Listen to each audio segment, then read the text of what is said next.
کسی نے سوال کیا ہے کہ کیا ادھار ہی کسی سے پیسے ادھار لے کے قربانی کرنا یہ کیسا ہے؟ سادہ سی بات ہے کہ اگر کوئی انسان کاروباری ہے اور اس کے اپنے پیسے ذاتی ہیں، کسی جگہ سے وہ آئے نہیں، لینے تھے آئے نہیں،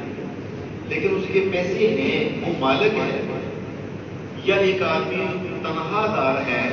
عید ان دنوں میں آ جاتی ہے کہ تنہا ملنے میں ابھی کوئی 2-4 دن کچھ دن باقی ہیں، ملنے ہیں، یہ آدمی کسی سے پیسے لے کے قربانی کر سکتا ہے، اس لیے کہ یہ مالک ہے پیسوں کا،